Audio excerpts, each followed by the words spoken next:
Kayo lang pala mag-isa, ma'am? Sir, alam ko kasi nasa ospital. Nagahintatin ko kaya po.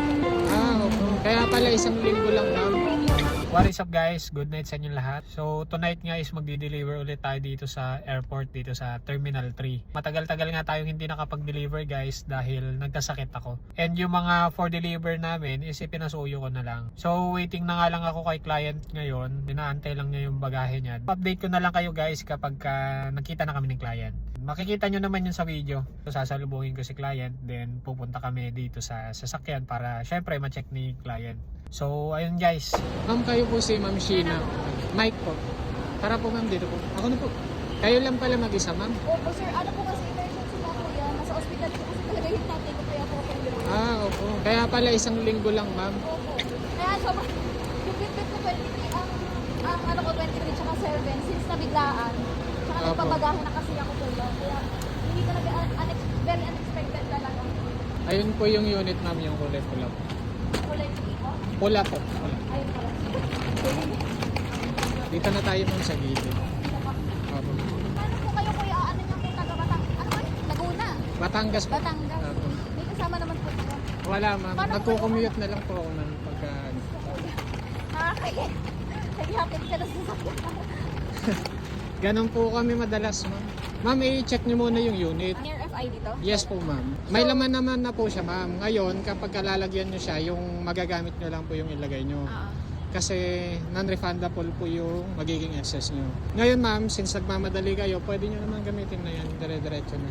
Ito lang naman yung Skyway ma'am.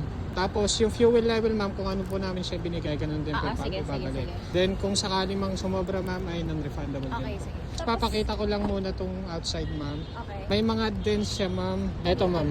Tanda mo naman siguro yan. Opo.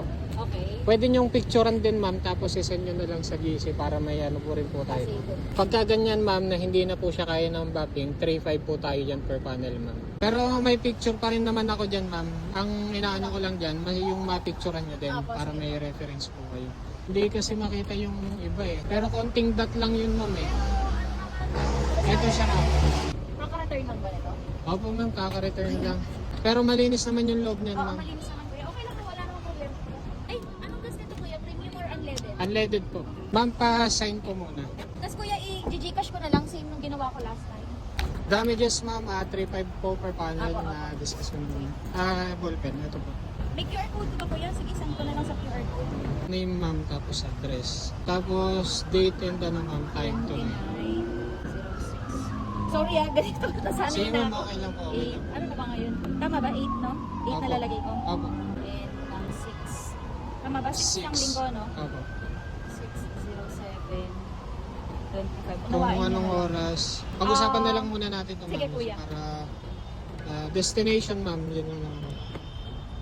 Santa Maria, Bulacan. And Philippine Heart Center lang. Okay. Yun lang. So, signature na lang ma'am. Yung scratches ma'am na banggit ko naman. Okay. Extra hour ma'am ay 200 pesos. Okay. Signature na lang po, sa renter signature.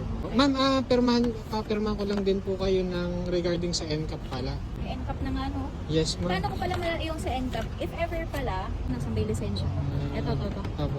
Pangalan ko. Pangalan nito and address ma'am. Tapos yung date to date. Kada pupunta kayo ng Metro Manila ma'am, i-inform nyo kami para mapagtali natin. Halimbawa, napadalahan kami ng memo galing sa MMDA na may violation ng ganitong araw. Then kung pumunta po kayo ng ganong araw ma'am, itatali natin. Tapos sa lahat po ng ano ma'am, kayo din po yung magiging liable doon. Sa lahat po ng magiging violation. Okay. Kasi papasok naman siya sa ano ko, di ba? Ay hindi ma'am, dito sa ano. Sorry na. Sa ibang bansa pala yun.